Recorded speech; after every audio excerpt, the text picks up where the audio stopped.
Hello everyone. So we meet again and this time आप आज का एडिटोरियल देख सकते हैं। India cuts the funding of the UN. अब ये जो न्यूज़ है थोड़ा सा डिस्कस नहीं हुआ ज्यादा, but then I am sure आपके वीकेंड को ये न्यूज़ काफी अच्छा बनाने वाला है। प्लस जो एडिटोरियल मैं यहाँ पे लेके आया हूँ उसमें ऑथर के व्यूज हैं, सो हम लोग उन व्यूज को देखेंगे एंड कुछ इंटरेस्टिंग क्वेश्चंस भी आपके लिए लेके आया हूँ। बस आज के इस पर्टिकुलर सेशन में एक छोटा सा चेंज है। वो चेंज क्या है? Instead of discussing the answers with you, मैं क्वेश्चंस बस आप लोगों के लिए यहाँ पे रख दूंगा।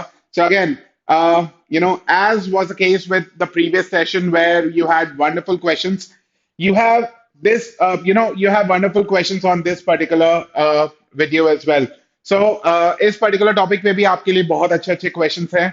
बस वो क्वेश्चंस इस बार मैं आपके साथ डिस्कस नहीं करने वाला। तो जैसा मैंने पिछले वीडियो में आपके साथ प्रॉमिस किया था आप लोगों से कि कौन मुझे इसका फ्लॉ बताएगा। सो पिछले वाले वीडियो में this was the main idea. Author यही कहना चाहता था, to protect the spirit of elections and administration the supreme court cancels the electoral bond scheme. So इसका फ्लॉ क्या था?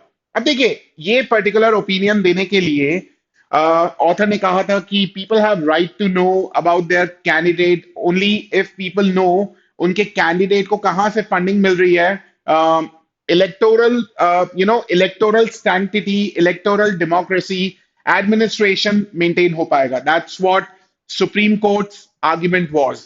एंड यहां पर इस पर्टिकुलर ओपिनियन के पीछे एक फ्लॉ था। मैंने आप सब लोगों को वो ढूंढने को बोला था, काफी सारे लोगों ने मुझे आंसर्स भी दिए।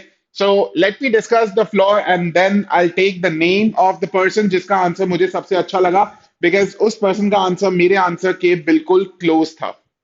The correct answer for this one: the author has wrongly assumed that donation to party is the same as donation to candidate.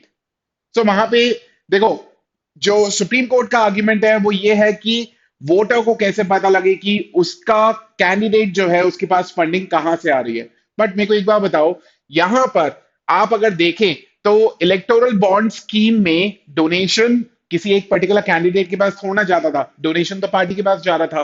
So ultimately voter का जो वो नॉलेज है कि उसकी कैंडिडेट के पास कहां से पैसा आ रहा है, वो अभी भी वोटर के लिए कुछ ज्यादा हेल्पफुल रहने वाला नहीं है। Because voter will get to know कि पार्टी के पास पैसा कहां से आ रहा है, बट कैंडिडेट के पास पैसा कहां से आ रहा है वोटर को तो अभी भी वो नहीं पता चलेगा। सो ऑथर ने कहीं ना कहीं पे ये रॉन्गली अज्यूम कर लिया है कि donation to the party is the same as donation to candidate. So this was the flaw and the closest answer was given by Lehna. Lehna Hussain. Now, Lehna Hussain, wonderful यार। सो I really appreciate जो आपने answer दिया है। ये answer जो है बिल्कुल मेरे आंसर के क्लोज था। And keep doing the good work guys. बाकी लोगों के भी आंसर्स जो थे कुछ कुछ जगहों पे सही थे, कुछ कुछ जगहों पे गलत थे। सो अगेन, आज का सेशन भी कुछ इसी तरीके से रहने वाला है। You guys are suppose to give me the answers in the chat box and this time I will ensure the chat box gets closed by Thursday. So अगले थर्सडे तक आपके पास ये विंडो ओपन है। By Thursday the window is going to get closed and उसके बाद the best answer और the correct answers वो मैं आपके साथ शेयर कर दूंगा। सो इस हफ्ते का ये रहा आपके सामने एडिटोरियल। अब देखिए क्या बोल रहा है। मैंने again, as I always do, मैंने आइडियाज को अलग अलग पार्ट्स में डिवाइड कर दिया। तो देखो पहले क्या बोल रहा है। In the interim budget for 24-25 presented to the parliament, miss Sitharaman slash the funding for international bodies including the UN by 35.16%। International bodies के लिए इंडिया का जो बजट है वो कट डाउन कर दिया गया bye 35.16% compared to the revised estimates for 23-24. For 24-25 हम लोगों ने कितना मनी अलोकेट किया है?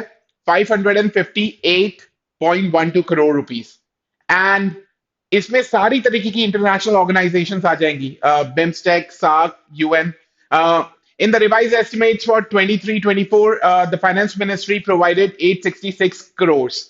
तो आप 866 करोड़ में से 35% माइनस कर दो, फिगर जो है वो लगभग इतना ही आएगा। So that's what author says. तो अल्टीमेटली ऑथर क्या बोल रहा है कि इंडिया ने इस बार इंटरनेशनल बॉडीज के लिए अपना जो बजट है रिड्यूस कर दिया by 35.16%. That's what he says. Among the most significant budget cuts was towards the UN. सो बहुत सारी बॉडीज के लिए बजट जो है वो कट हो गया. सबसे ज्यादा जो हमने बजट कट किया है वो किसके लिए किया है? यूएन के लिए किया है एट 175 करोड़.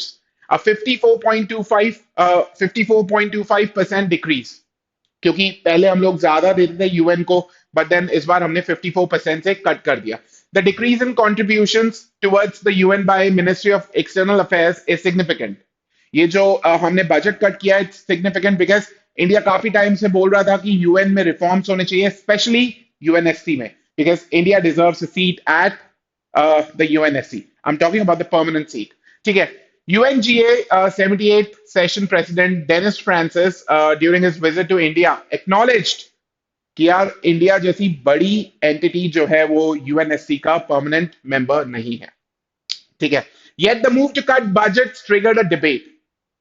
इंडिया ने जैसे बजट कट किया एंड एक डिबेट जो है वो ट्रिगर हो गया कि what India wants to prove by cutting down, its budget for international organizations, right?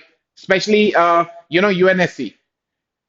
India is a part of the group pressing for UN to effect reforms immediately.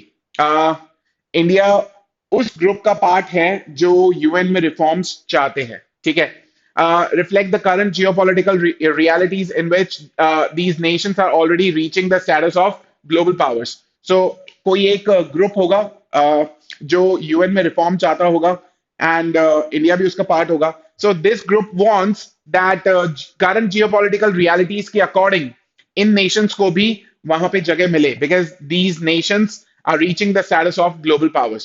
The UNSC presently has 5 permanent members: US, Russia, UK, France and China. I hope आपको ये समझ में आया. And ये जो group है ये बोल रहा होगा कि प्रेजेंट जियोपॉलिटिकल रियलिटीज के अकॉर्डिंग यूएनएससी में भी रिफॉर्म होना चाहिए एंड इंडिया को वहां पे जगह मिलनी चाहिए. India was last elected to UNSC as non permanent member in 21-22 and वो 8 साल के बाद हुआ था. ठीक है. लास्ट में उसने बोला कि India is also one of the largest contributors to UN peacekeeping missions. So ये देखिए, ये पर्टिकुलर एडिटोरियल इंपॉर्टेंट भी क्यों है, क्योंकि हम लोग लॉजिकल रीजनिंग के पॉइंट ऑफ व्यू से यहाँ पे क्वेश्चंस तो डिस्कस करेंगे ही. डिस्कस नहीं, मैं आपके सामने प्रेजेंट करने वाला हूँ.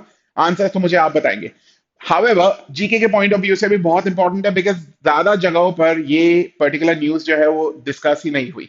So it was a shocker for the entire world.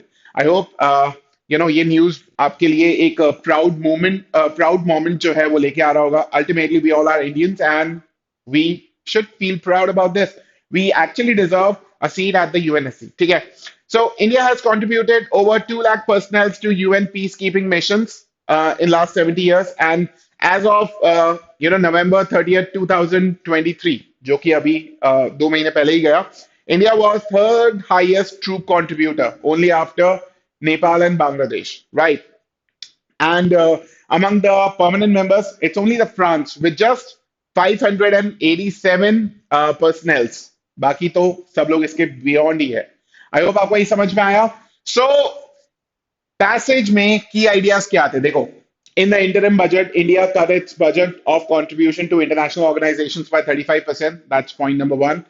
Most notable of these cuts was 54% cut for the UN, as India has been calling for reforms in the UN, especially the UNSC. Next, the UNGA president acknowledged that India should be a permanent member of the UNSC.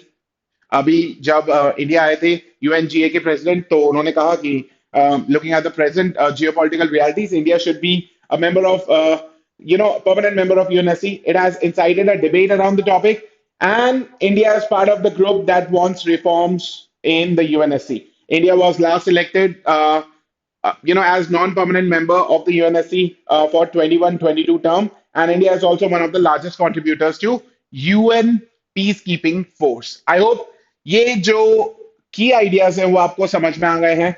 And अब इन की ideas को अगर आप लोगों ने समझ लिया है, सो मेरे पास यहाँ पर आपके लिए 4 बहुत ही अच्छे क्वेश्चंस हैं. वीकन का क्वेश्चन है, अजम्पशन का क्वेश्चन है, प्राइमरी आइडिया का क्वेश्चन है, मेन आइडिया, एंड इन्फरेंस का क्वेश्चन है. सो ये चार क्वेश्चंस आप लोगों के लिए मैंने यहाँ पे रखे हैं। Let me show you all four of them one by one. आप वीडियो को पॉज कर करके इन क्वेश्चंस को सॉल्व करें and don't forget to provide me answers in the chat box. मैं चैट बॉक्स जो है वो क्लोज कर दूंगा बाय थर्सडे। सो आप लोगों के आंसर्स आ जाने चाहिए by then. So question number one. अब मैं इनफैक्ट स्क्रीन से हट ही जाता हूं। So question number one, the argument above is based on which of the following assumptions? अब यहां पर ऑथर का आर्ग्यूमेंट जो है वो मल्टीपल assumptions लेके चल सकता है। सो इस पैसेज में जो भी आर्ग्यूमेंट्स दिए हुए हैं कौन कौन सी assumptions पे बेस्ड हैं, आपको करेक्ट आंसर मुझे बताना है, ठीक है। Question number two, if the information in the passage is true, which of the following is likely to be true? Inference का क्वेश्चन है। मैंने यहाँ पे काफी सारे इन्फ्रेंसेस लिए एंड आप लोगों के लिए ऑप्शंस यहाँ पे प्रिपेयर कर दिए हैं। तो आपका काम क्या है, इन सारे इन्फ्रेंसेस को देखें एंड मुझे बताएं कि करेक्ट इन्फ्रेंस क्या है। Next, which of the following is the central idea of the passage? Primary idea जो है वो क्या है, आपको ये बताना है। So again you have four options, give the right answer. And इसके बाद which of the following weakens the author's idea about budget cuts? So passage में बजट कट के बारे में कुछ कह रखा है, उसको क्या वीकन करता है। सो ये चार क्वेश्चंस मैंने आप लोगों के लिए यहाँ पे रखे हुए। मैंने सोचा मैं फॉर्मेट थोड़ा सा चेंज कर देता हूँ। आई होप आपको अच्छा लगा होगा। सो आज का ये सेशन हमारा यहीं तक एंड मैं आपसे मुलाकात करूंगा next Saturday. I hope I was able to energise your Saturday evening. इसको सॉल्व करें एंड लाइफ एंजॉय करें। अगर आपको ये सेशंस पसंद आ रहे हो, show us your support by subscribing to our channel and hit the like button of this video if you like this video. Thank you all for your time today. Have a great day. Thank you.